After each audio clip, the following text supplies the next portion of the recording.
Welcome to political analyse. दोस्तों, आपको पता है कि कोविड-19 की वजह से पूरी दुनिया की इकोनॉमी को एक ज़ोर का झटका लगा है। उसी में से एक कंट्री सऊदी अरब है, जिनकी भी इकोनॉमी को बहुत ज़्यादा परेशानी का सामना है और डेंजर में है, आप ये कह सकते हैं। जिसकी वजह से सऊदी अरब ने ऑस्टेरिटी मेजर को इम्पोज़ कर दिया है अक्रॉस द कंट्री।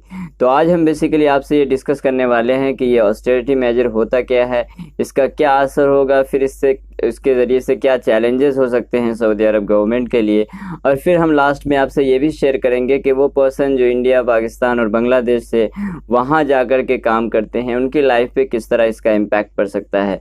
तो बहुत कुछ हम डिटेल में डिस्कस करेंगे। तो चलिए शुरू करते हैं। लेकिन अगर आप नए हैं तो ज़रूर सब्सक्राइब कर लें, बेल आइकन प्रेस कर लें और प्लीज़ वीडियो को कंप्लीट वॉच कीजिएगा, बिल्कुल भी स्किप मत कीजिएगा। तो चलिए शुरू करते हैं। तो चलिए अपने पहले पॉइंट से स्टार्ट करते हैं, जो यानी ऑस्टेरिटी मेजर क्या होता है। तो अब इस बात को समझने के लिए समझें कि जो भी गवर्नमेंट होती है, उनका जो एक्सपेंडिचर होता है, उसी के अंदर अगर कमी ले आई जाए, यानी अगर आप दूसरे वर्ड में कहें तो फॉर एग्ज़ाम्पल किसी गवर्नमेंट ने ये मुतय्यन किया कि वो इस साल 10,000 रुपये फॉर एग्ज़ाम्पल खर्च होगी। मैं एग्ज़ाम्पल दे रहा हूँ, वरना गवर्नमेंट के केस में इतने कम पैसे नहीं होते हैं। अगर वो 10,000 रुपये खर्च करेगी, लेकिन उनका जो रेवेन्यू है, उनका जो इनकम है, वो सिर्फ 8,000 रुपीज़ है, तो ये 2,000 का जो गैप आ रहा है, उसको फिल करने के लिए गवर्नमेंट दो तरीके इख्तियार कर सकती है।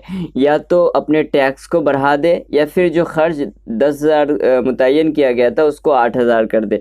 तो यही बेसिकली तरीका कहलाता है ऑस्टेरिटी मेजर। सऊदी अरेबिया ने दोनों चीज़ें की है, यानी टैक्सेस के अंदर भी इजाफा भी किया है और बहुत सारी चीज़ों पर स्टे लगा दिया है, यानी उसके खर्च पर स्टे लगा दिया है। फ़िलहाल उस चीज़ पे खर्च नहीं किया जाएगा। पहली बात, अगर हम टैक्स की बात करें, और ये चीज़ें आप याद रखें कि अगर कोई कंट्री ऑस्टेरिटी मेजर को इम्पोज करता है, इसका मतलब ये कि उनकी इकोनॉमी पर एक संकट आ खड़ी है और एक परेशानी से जूझ रही है, आप कह सकते हैं। तो किसी भी कंट्री के लिए ऑस्टेरिटी मेजर के स्टेप्स लेना उनकी इकोनॉमी के लिए, एवं उनकी सिटीज़न के लिए भी कोई अच्छा मैसेज नहीं होता है। अगर आप सऊदी अरेबिया के केस में बात करें तो जो टैक्सेस, आप याद रखें कि सऊदी अरब के अंदर 2018 से पहले कोई भी टैक्स नहीं था। वहाँ सिर्फ 2.5% जो कि ज़कात का हिस्सा है वही लिया जाता था। 2018 के अंदर एक टैक्स को इंट्रोड्यूस किया गया, वैट यानी वैल्यू एडेड टैक्स, जो 5% लिया जाता था, उसके अंदर उसको ट्रिपल कर दिया गया है, यानी अब 5 से वो 15 लिया जाएगा। अगर बात करें कि किन चीज़ों को रोका गया, तो उसमें पहली बात, जो गवर्नमेंट एम्प्लॉयड हैं, जो लोगों की सरकारी जॉब है, उनको जो अलाउंस दिया जाता था सैलरीज़ के अलावा, उनसे वो अब नहीं दिया जाएगा। इसी तरह से जो एमबीएस ने 2016 के अंदर एक विजन यानी 2030 एक विजन इंट्रोड्यूस किया था, उसके अंदर जो इंफ्रास्ट्रक्चर का जो भी काम चल रहा था, जो भी कंस्ट्रक्शन का काम चल रहा था, उस पर भी रोक लगा दिया गया है, या तो बिल्कुल ही रोक लगा दिया है, या उसके मेजर पार्ट पर रोक लगा दिया गया है। मैं आपके नॉलेज के लिए बताता चलूँ कि ये एमबीएस ने यानी मोहम्मद बिन सलमान ने ये जो विजन 2030 इंट्रोड्यूस किया था 2016 के अंदर, और उनका मकसद उनके कहने के हिसाब से कि ये है कि हम नॉन ऑयल इंटरनेशनल ट्रेड को इसके ज़रिए से प्रमोट करना चाहते हैं, और हमारी जो इकोनॉमी है 70% तेल पर यानी ऑयल पर डिपेंड करती है, हम उसको कम करना चाहते हैं। ये उनका मकसद। और एक कमेटी बनाई गई है, जो भी फाइनेंशियल बेनिफिट्स लोगों को, पब्लिक को प्रोवाइड किया जाता है, वो उन तमाम का स्टडी करेगी, फिर एक रिपोर्ट तैयार करके मिनिस्ट्री फाइनेंस को वो सबमिट करेगी। उसके बाद फिर इसके अंदर लोगों को जो भी पैसा दिया जा रहा है, आप यहाँ पे याद रखें, सऊदी अरब अपनी सिटीज़न पे खर्च करती है, उसमें कोई वो कमी नहीं करती है। तो वो जो पैसे दिए जा रहे हैं, उसमें से भी आपको बहुत हद तक कटौती देखने को मिल सकती है। देखिए, इन तमाम स्टेप्स लेने के बाद कितना सऊदी अरब सेव कर सकता है, ये आपके जहन में ज़रूर आता होगा। तो वेल, इसके ज़रिए से 100 बिलियन रियाल कह सकते हैं आप, या 26 से 27 बिलियन डॉलर सेव किया जा सकता है। ये बहुत बड़ा अमाउंट नहीं है सऊदी अरब के ख़र्च के हिसाब से, लेकिन तब भी उनकी डूबती हुई इकोनॉमी को सरवाइव करने का एक मौका ज़रूर दे सकता है।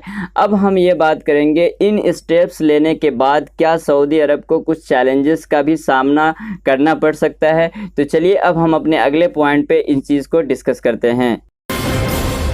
अगर सऊदी अरब या सऊदी गवर्नमेंट की चैलेंजेस की बात करें, तो आप याद रखें कि वहाँ के लोग जिनको अभी 5% टैक्स देने की ही आदत बनी ही थी कि अब उस पे 15% को इम्पोज कर दिया गया है। उसके साथ वहाँ जो भी स्कॉलरशिप या जो भी पैसे लोगों को दूसरे रास्ते से दिए जाते थे उसमें भी बहुत बड़ी कटौती आपको देखने को मिल सकती है।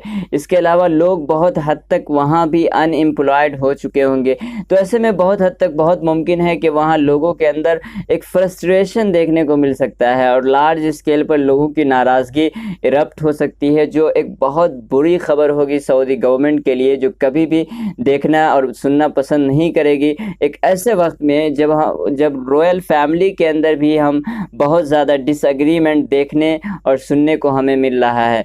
अब हम बात करने वाले हैं रीज़न्स के बारे में कि क्या वो क्या रीज़न है जिसकी वजह से सऊदी अरब की जो इकोनॉमी है वो बहुत ज़्यादा ही डेंजर में है। तो चलिए अब अगले पॉइंट में इसको भी डिस्कस कर लेते हैं।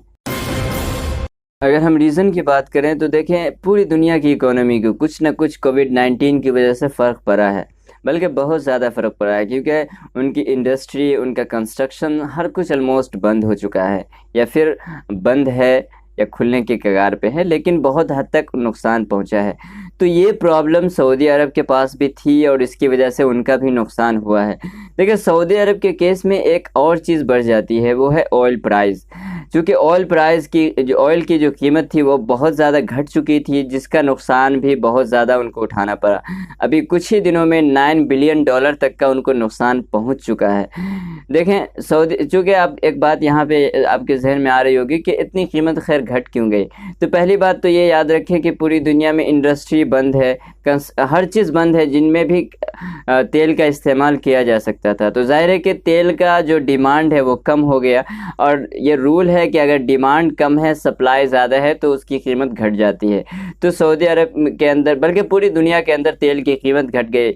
आप जानते हैं कि अमेरिका के अंदर जो तेल की कंपनी है वहाँ माइनस में चली गई थी, और उसके बाद फिर जो कुछ भी कसर बचा था उनको सऊदी गवर्नमेंट ने पूरा कर दिया कि तेल की कीमत को ही क्रैश करवा दिया। यानी रसिया से उनका जो एक डिसएग्रीमेंट हुआ था तेल की सप्लाई को कट करने के हवाले से, जिसके अंदर डिसएग्रीमेंट की वजह से उन्होंने तेल की कीमत ही क्रैश करवा दी, जिसका बहुत बड़ा नुकसान सऊदी अरब को भी हुआ था, रशिया को भी, और तमाम जो तेल की सप्लायर कंट्रीज़ है उन तमाम को हुआ, और सबसे बड़ा नुकसान अमेरिका को हुआ।